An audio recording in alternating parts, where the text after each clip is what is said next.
इस वक्त की बड़ी खबर आपको तहलका भारत पर बता रहे जो कि मध्य प्रदेश के भोपाल से आ रही है। मध्य प्रदेश की राजनीति में एक बार फिर सीडी को लेकर राजनीति गरमाई। आपको बता दें, कांग्रेस के नेता प्रतिपक्ष गोविंद सिंह राजपूत के बयान के बाद अब भोपाल सांसद प्रज्ञा ठाकुर ने बड़ा बयान देते हुए कहा कि अगर मैंने अब खुलासे शुरू किए तो गोविंद सिंह कहीं के नहीं रहेंगे और मैं जल्द ही सारे खुलासे करने वाली हूं। इंतजार कीजिए, क्योंकि वह जहां के रहने वाले हैं वहां की मैं भी हूं और मैं उनका बचपन से लेकर आज तक का सब कुछ जानती हूं। गोविंद सिंह क्या कुछ है।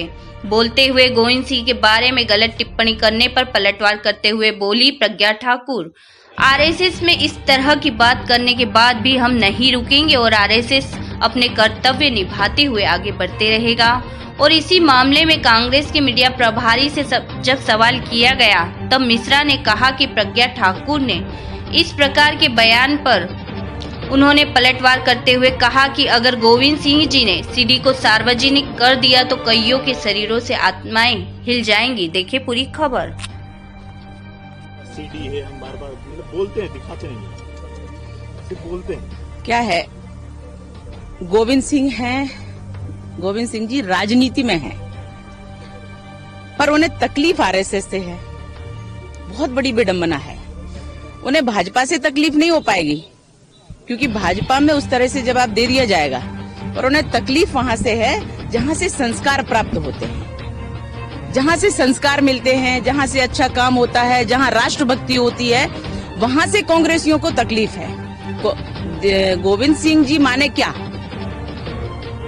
कुछ नहीं। गोविंद सिंह जी माने कुछ नहीं। वो अभी विपक्ष के नेता हैं, मंत्री हैं, इसलिए गोविंद सिंह जी नहीं। पहले क्या थे गोविंद सिंह जी? कुछ नहीं। परंतु जहां से संस्कार जहां से प्राप्त होते हैं, जहां से दिए जाते हैं, वहां से गोविंद सिंह जी को तकलीफ है। आरएसएस के बारे में उनको भर भर मुंह कांग्रेसियों को बोलना होता है।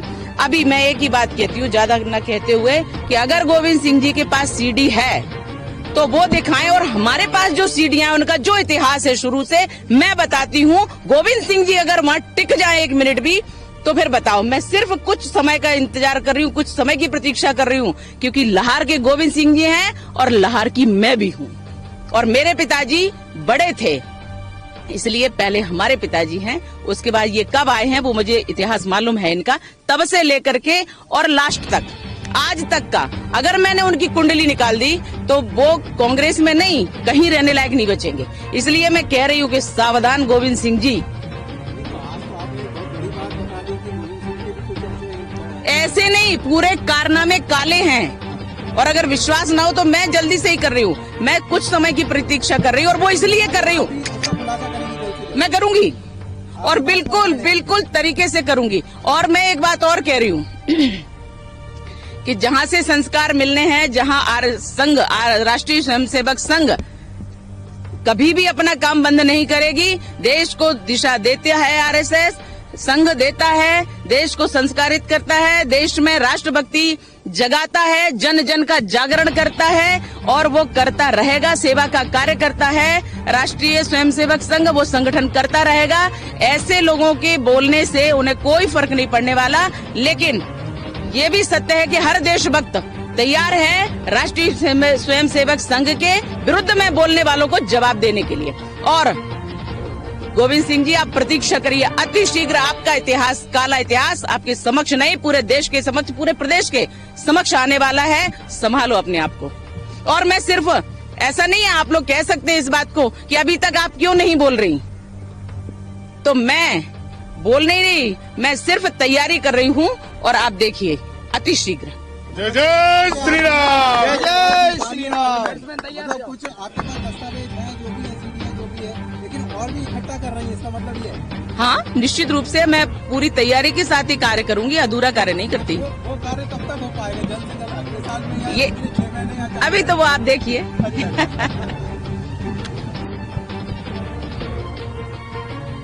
अफसोसजनक तो यह है कि प्रज्ञा सिंह ठाकुर, जो भोपाल से दुर्भाग्य से निर्वाचित सांसद हैं, वो डॉक्टर गोविंद सिंह जी को कह रहे हैं कि गोविंद सिंह जी क्या हैं।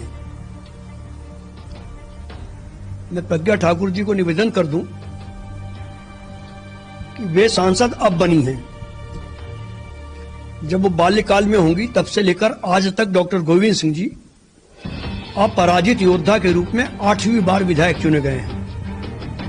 आज वो नेता प्रतिपक्ष हैं, मगर सांसद बनने के पहले प्रज्ञा सिंह ठाकुर क्या थी? सिवाय हत्या करने के अलावा उन्होंने कुछ भी नहीं किया है। चाहे वो उन्हीं के सहयोगी सुनील जोशी की हत्या हो या मालेगांव का बम ब्लास्ट हो, तो हत्या की आरोपी और ब्लास्ट की आरोपी सिर्फ भगवा पहनने से ही शंकराचार्य नहीं हो जाएंगी। और जिनके खुद के घर शीशे के होते हैं, ये मैं डॉक्टर नरोत्तम मिश्रा जी के शब्द बोल रहा हूं, के मिश्रा के रूप में, उनके डाक एडिशन के रूप में, कि जिनके खुद के घर शीशे के होते हैं वो दूसरों के घरों में पत्थर ना फेंके। और गोविंद सिंह जी तो राजनीतिक संत हैं। उन्होंने जिस दिन जुबान खोली तो नामालूम कितने शरीर हिल जाएंगे, कितनी आत्माएं हिल जाएंगी। तो ऐसे ही प्रज्ञा ठाकुर जी बोल रहे हैं कि मैं नाम खोलूंगी और उजागर करूंगी, तो वो क्या उजागर करना चाहते हैं? ऐसा कुछ उनके पास है? मुझे तो ऐसा लग रहा है कि सारी भारतीय जनता पार्टी मिलकर सीडी का जिन उठा रही है ताकि वो अपने अपने हिसाब से भाजपा नेताओं का शिकार कर सके।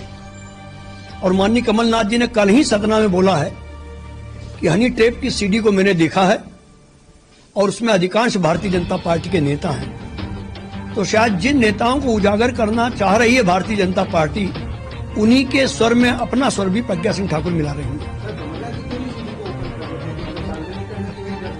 जब बार-बार सीडी की याद आती है तो क्यों ओपन करते? कमलनाथ जी विजन वाले नेता हैं। मध्य प्रदेश पहले ही, चाहे वो अपराधों में हो, चाहे माफियाओं के उत्पीड़न में हो, चाहे बलात्कार में हो या अन्य मामलों में हो, एनसीआरबी के आंकड़ों में अव्वल नंबर पर है।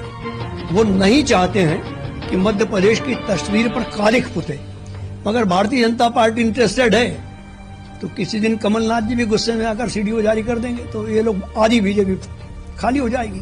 क्योंकि कमलनाथ जी महात्मा गांधी की पार्टी के नेता हैं और बीजेपी राघव जी की पार्टी की नेता।